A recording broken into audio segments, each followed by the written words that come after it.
আল্লাহর কাছে অজামিন যোগ্য অপরাধ হচ্ছে দুইটা। অজামিন বলতে বোঝায় যেই মামলার কোনো জামিন নাই। আপনি নামাজ পড়েন নাই, চাইলে আল্লাহ ক্ষমা করে দিবে। আপনি রোজা রাখেন নাই, চাইলে আমার আল্লাহ আপনাকে মাফ করে দিবে। আপনি হজ করেন নাই, চাইলে আমার আল্লাহ আপনাকে ক্ষমা করে দিবে। কিন্তু এমন দুইটা অপরাধ, যেই অপরাধ গুলা করার পর আমার আল্লাহ ক্ষমা করবে না।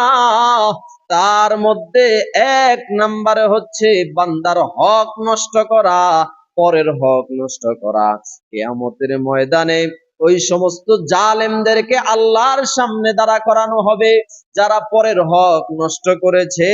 ফেরেশতারা বলবে, আল্লাহ, দুনিয়াতে এরা তো নামাজি ছিল, রোজাদার ছিল, হজ করেছে।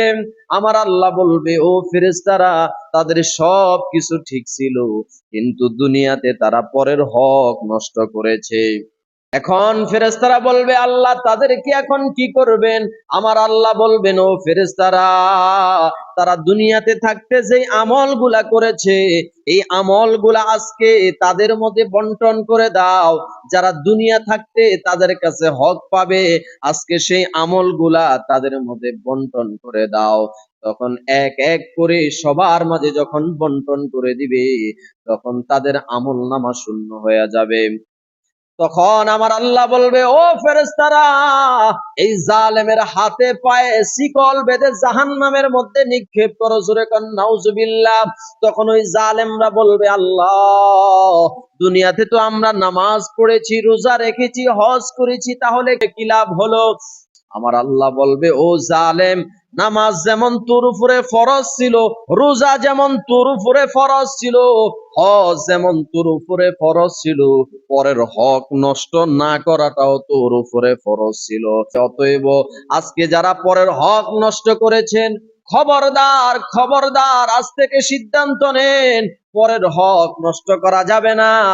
আপনি কত টাকার প্রয়োজন, এই পৃথিবীতে আপনার কত টাকার প্রয়োজন? ও বন্ধু, টাকা দিয়ে কিন্তু সুখী হওয়া যায় না। যদি টাকা দিয়ে সুখী হওয়া যেত, তাহলে বাংলাদেশের দ্বিতীয় ধনী সালমান এফ রহমান সবচাইতে বেশি সুখে থাকতো।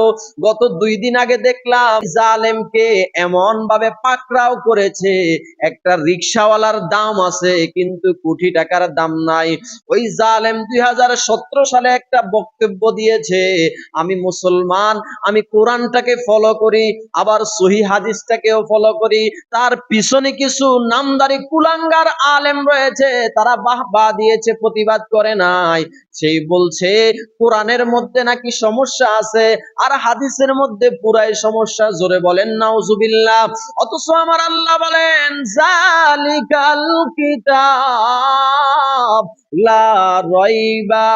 ও দুনিয়ার মানুষ, এমন একটা কিতাব আমি তোমাদেরকে দিয়েছি, যেই কিতাবের মধ্যে কোনো সন্দেহ নাই, যেই কিতাবের মধ্যে কোনো সন্দেহ নাই। আর ওই জালেম নাফরমান বলছে আল্লাহর কোরআনের মধ্যে নাকি সমস্যা আছে। জোরে কোন নাউজুবিল্লাহ। এই জন্য কোরআনের এক ফাঁকি বলেছেন, ক্ষমতা পাইয়া মুখ দিয়া যা আসে তা বলিও না, ভেবে চিন্তে করে বলো। শোনো, ক্ষমতা পাইয়া নিজকে আজকে বাহাদুর মনে করো, এমন একটা সময় আসবে পালানোর মতো ইন্দুরের গর্তও খুঁজে পাবা না। ঠিক আজকে আমরা তাই দেখলাম।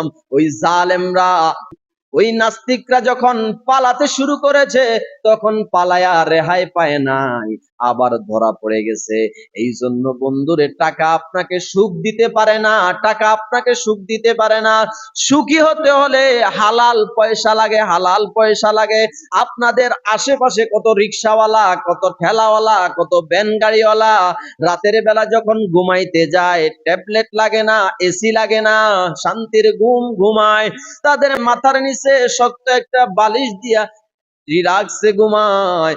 আর কত হারামখোর আছে রাতের বেলা ওষুধ খায়, এয়ার কন্ডিশনের মধ্যে থাকে, কিন্তু তাদের ঘুম হয় না।